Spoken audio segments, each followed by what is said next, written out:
শেষবার যখন তার সাথে হয়েছে দেখা মাঠের উপরে, বলিলাম, একদিন এমন সময় আবার আসিও তুমি, আসিবার ইচ্ছা যদি হয় 25 বছর পরে। বাংলা সাহিত্যের এক নিঃসঙ্গ অথচ প্রাগরতম কণ্ঠস্বর জীবনানন্দ দাশ।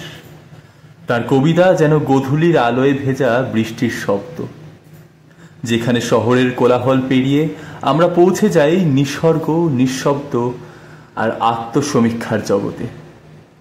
1899 সালে 17 ফেব্রুয়ারি বরিশালে জন্ম তাঁর। বাবা ছিলেন ব্রজমোহন দাস, সাহিত্যপ্রেমী সমাজসেবক। মা কুসুম কুমারী দাস নিজেও কবিতা লিখতেন। বলা যায় শব্দ আর ছন্দ ছিল তার রক্তে। জীবনানন্দ প্রেসিডেন্সি কলেজ থেকে ইংরেজিতে স্নাতক ও স্নাতকোত্তরও পাশ করেন। পেশায় ছিলেন অধ্যাপক, কখনো কলকাতায় কখনো বরিশালে। কিন্তু তার আসল সত্তা লুকিয়ে ছিল কাগজ আর কলমের ভিতরে। তার প্রথম কবিতা প্রকাশিত হয় ব্রাহ্মবাণী পত্রিকায়। 1927 সালে প্রকাশিত হয় প্রথম কাব্যগ্রন্থ ঝরা পালক।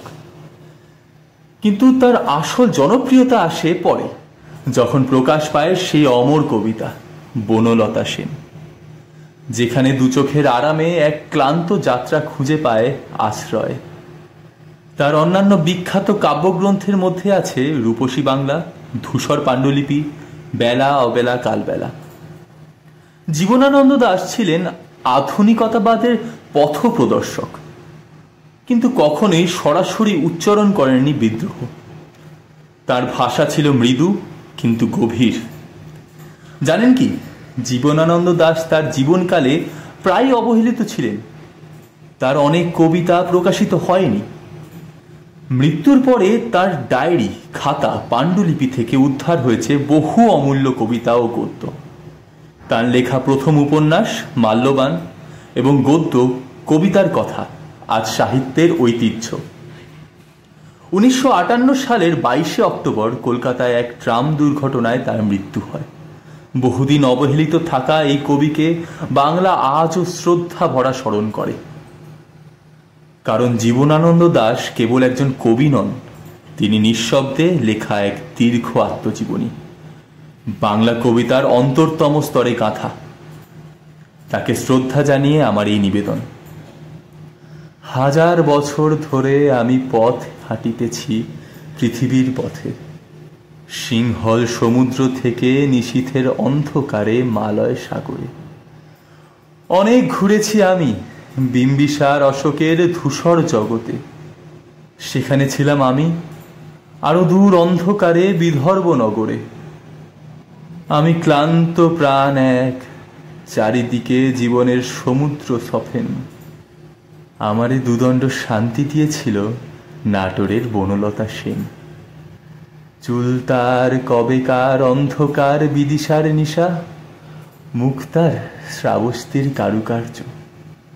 অতি দূর সমুদ্রের পর হাল ভেঙে যে নাবিক হারায়েছে দিশা, সবুজ ঘাসের দেশ যখন সে চোখে দেখে দারুচিনি দ্বীপের ভিতর, তেমনি দেখেছি তারে অন্ধকারে।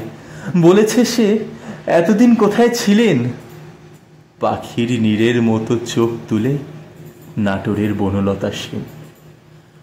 সমস্ত দিনের শেষে শিশিরের শব্দের মতন সন্ধ্যা আসে, ডানার রৌদ্রের গন্ধ মুছে ফেলে চিল। পৃথিবীর সব রং নিভে গেলে পাণ্ডুলিপি করে আয়োজন, তখন গল্পের তরে জোনাকির রঙে ঝিলমিল। সব পাখি ঘরে আসে, সব নদী ফুরায়, এ জীবন সব লেনদেন। শুধু থাকে অন্ধকার, মুখোমুখি বসিবার বনলতা সেন। ধন্যবাদ। এই ছিল আমাদের আজকের নিবেদন। আপনারা দেখছেন ট্র্যাভো নিউজ বাংলা, সংবাদ, ভ্রমণ, বিনোদন সারাক্ষণ। আমি ময়ূক ভট্টাচার্য।